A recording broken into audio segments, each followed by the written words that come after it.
क्या आप जानते हैं, युवा मादा हाथी जब प्रजनन के लिए तैयार होती है तो वो अपनी एक खास टेक्निक का उपयोग करके किसी नर हाथी को 5 से 10 किलोमीटर दूर से भी अपने पास बुला सकती है।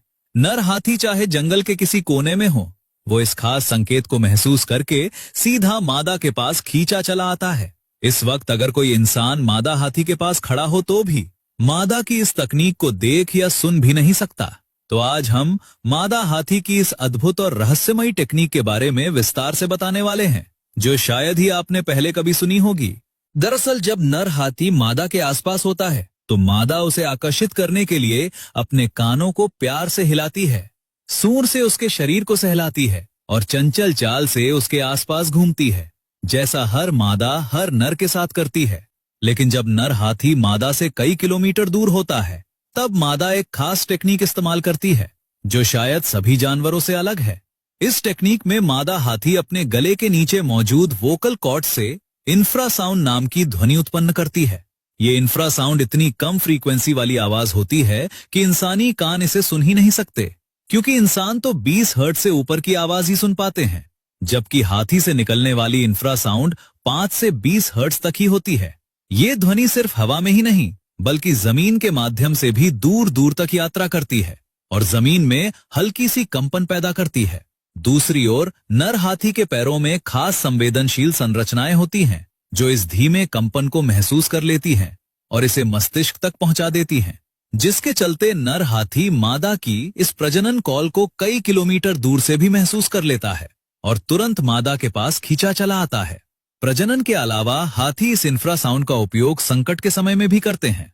जब वो किसी जगह फंस चुके हों तब वो इस आवाज के जरिए दूसरे हाथी को इस संकट से दूर रहने का कॉल भी भेजते हैं। इसके बाद जब कोई हाथी को भोजन का या पानी का नया स्रोत मिल जाता है तब भी वो अपने समूह को इंफ्रासाउंड के जरिए नए लोकेशन का संदेश भेजता है। हाथियों के किसी भी समूह का नेतृत्व हमेशा मादा हाथी ही करती है। इस मादा को मैट्रियार्क कहते हैं। वो झुंड में सबसे उम्रदराज, सबसे अनुभवी और सबसे बुद्धिमान होती है। मैट्रियार्क का काम है झुंड को खाने पीने की जगह तक पहुंचाना और खतरों से बचाना होता है। उसकी स्मरण शक्ति इतनी तेज होती है कि वो कई साल बाद भी पुराने रास्ते पहचान लेती है और झुंड के सदस्यों को भी वर्षों बाद पहचान लेती है। नर हाथी जब युवा हो जाते हैं तो अक्सर अपना समूह छोड़ देते हैं और अकेले या दूसरे नरों के छोटे समूह में रहने लगते हैं। लेकिन मादा हाथी मरते दम तक अपने परिवार और झुंड के साथ रहती है। मादा हाथी 22 महीने तक बच्चे को अपने पेट में रखती है। ये पूरे जानवर जगत में सबसे लंबी गर्भावस्था है। बच्चा जन्म लेने वाला होता है तो मादा कुछ दिनों के लिए झुंड से अलग हो जाती है। किसी शांत और सुरक्षित जगह पर जाकर वो बच्चे को जन्म देती है। जन्म के बाद अन्य मादाएं उसकी मदद के लिए आ जाती हैं। वे बच्चे को साफ करती हैं और उसे खड़ा होने में मदद करती हैं। एक मादा हाथी औसतन 4 से 5 साल में एक बच्चे को जन्म देती है और पूरे जीवन में 8 से 10 बच्चों को जन्म दे सकती है। ज्यादातर मामलों में एक बार में सिर्फ एक बच्चा ही पैदा होता है। जुड़वा बच्चों का जन्म होने का चांस सिर्फ 1% ही होता है।